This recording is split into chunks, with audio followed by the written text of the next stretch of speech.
The surveillance footage would later be played millions of times across every news network in America. But in that moment, as Marcus Chen stood frozen behind his mahogany desk on the 47th floor, all he could think about was how badly he'd misjudged everything in his life. The armed man had burst through the executive suite doors at exactly 11:47 p.m., his face obscured by a ski mask, his hands trembling as he waved a pistol toward the small group of people still working late. Marcus had been reviewing quarterly reports. His assistant Jennifer had been organizing files for tomorrow's board meeting, and Miguel Rodriguez, the night janitor who'd worked in the building for the past 23 years, had been emptying the trash cans with the same quiet dignity he brought to everything he did. Wallets! Phones now! The intruder shouted, his voice cracking with what Marcus recognized as desperation rather than malice. "I'm not playing around here!" Marcus's mind raced through scenarios. He was worth $3.2 billion. His watch alone cost more than most people made in a year. Jennifer was reaching for her purse with shaking hands, tears already streaming down her face. The robber was clearly amateur, probably strung out, definitely dangerous in his unpredictability.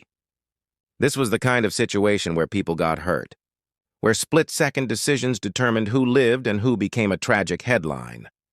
But it was Miguel's reaction that stopped time itself.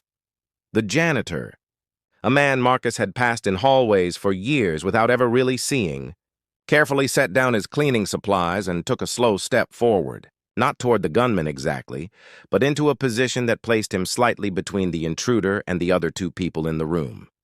"Hey, friend," Miguel said, his voice carrying none of the fear Marcus felt pounding in his own chest. "I can see you're having a rough night." "We all have those." The gunman swung the weapon toward Miguel.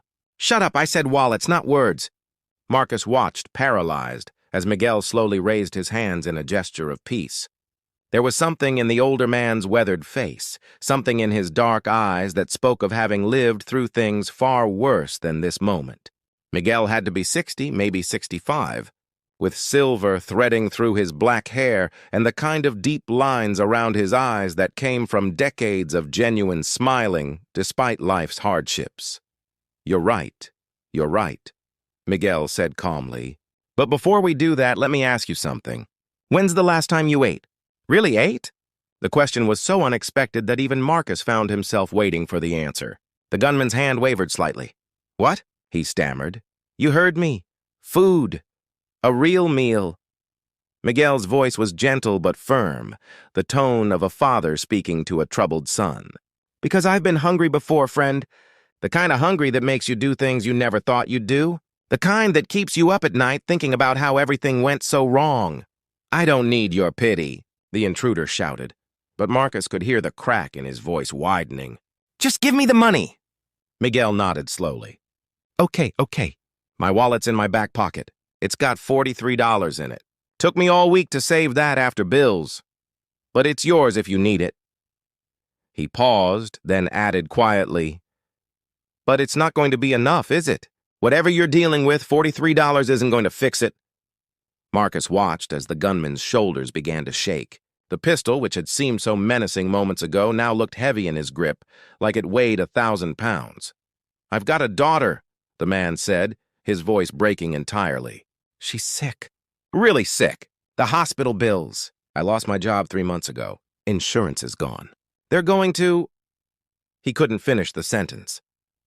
In that moment, Marcus saw something he'd never witnessed in all his years of corporate negotiations and billion-dollar deals. Miguel, this janitor who earned maybe $30,000 a year, whose own knees were probably shot from decades of mopping floors, whose hands were calloused from handling industrial cleaners, took another careful step forward and did something unthinkable. He embraced the armed robber. "It's going to be okay," Miguel whispered. And somehow, impossibly, the gun lowered. "Whatever you're going through, this isn't the answer. You know that.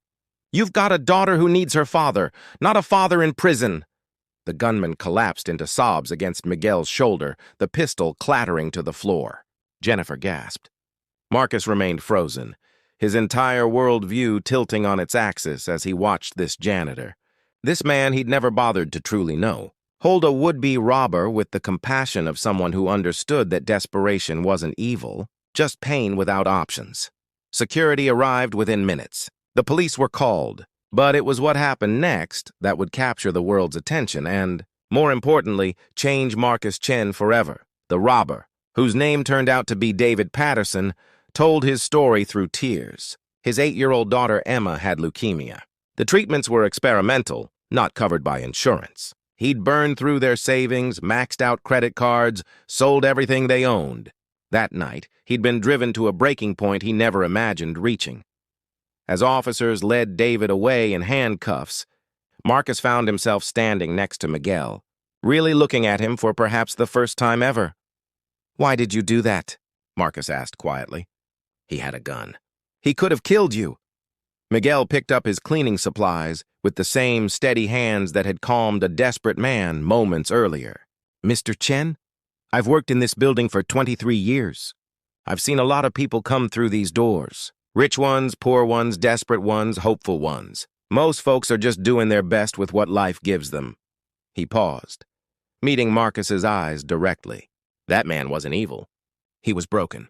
And broken people don't need judgment. They need help.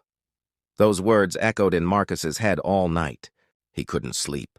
He kept seeing Miguel's face, kept hearing the quiet certainty in his voice. This man who cleaned toilets and mopped floors had demonstrated more courage, more humanity, more wisdom than Marcus had accumulated in all his years of building empires.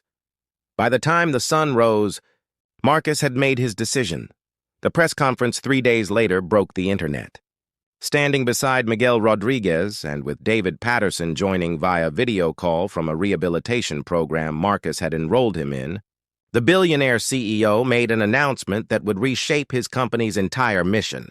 He was establishing the Rodriguez Foundation for Medical Crisis Intervention, a fund starting with $50 million of his personal fortune, dedicated to helping families facing catastrophic medical expenses. David's daughter Emma would be the first recipient, her treatments fully covered. More than that, David himself was offered a job in the foundation once he completed counseling, helping identify other families in need, but Marcus wasn't finished. "Miguel Rodriguez," he said, turning to the janitor who stood uncomfortably in the spotlight. "You've worked for my company for 23 years, and I'm ashamed to admit I never really saw you until 3 nights ago. You showed me what real wealth looks like. Not the numbers in a bank account, but the richness of a heart that sees humanity first." Marcus's voice grew thick with emotion. "I'm asking you to become the foundation's director. Not because you're qualified on paper, but because you're qualified in the only way that matters. You understand that every person has value, that every life is worth saving." Miguel's eyes filled with tears. "Mr. Chen, I'm just a janitor. I didn't even finish high school." "No," Marcus said firmly. "You're the man who taught a billionaire what true leadership means. You're the person who saw someone in crisis and responded with compassion instead of fear. That's not just anything. That's everything." The story went viral within hours. News outlets worldwide covered it. Social media exploded with reactions. But the real impact happened in the quieter spaces, in the hundreds of thousands of comments from ordinary people sharing their own stories of medical debt, of desperation, of feeling invisible to a world that seemed to value wealth over humanity. 6 months later, the Rodriguez Foundation had grown beyond anything Marcus imagined. Other billionaires had contributed. Corporate sponsors had lined up. But more importantly, they'd helped 47 families avoid bankruptcy due to medical bills, kept 32 people from losing their homes, and created a network of support that went far beyond just writing checks. Marcus had restructured his entire company around the principle Miguel had shown him, that people aren't resources to be managed, but human beings with inherent dignity and worth. Wages increased, benefits improved. A crisis fund was established for any employee facing hardship. The company's profits actually increased as employee satisfaction and productivity soared, proving that compassion and success weren't mutually exclusive.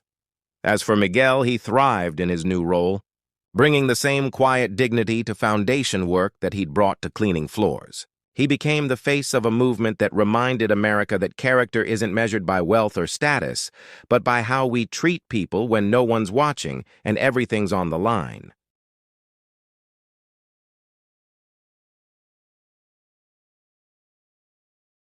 David Patterson, now 9 months sober and working alongside Miguel, often spoke at events about that night. "I went there planning to steal," he'd say, "but I left having been given something far more valuable than money. Someone saw me, really saw me, and chose to believe I was more than my worst moment. And Emma, her leukemia went into remission." She wrote Miguel a letter that he kept in his office, the words of an 8-year-old that somehow captured everything perfectly. "Thank you for saving my daddy. Not just that night, but forever."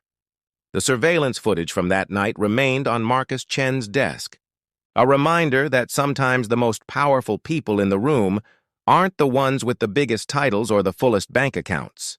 Sometimes they're the ones with the biggest hearts, the ones who clean up messes without complaint, and who see humanity where others see only circumstances.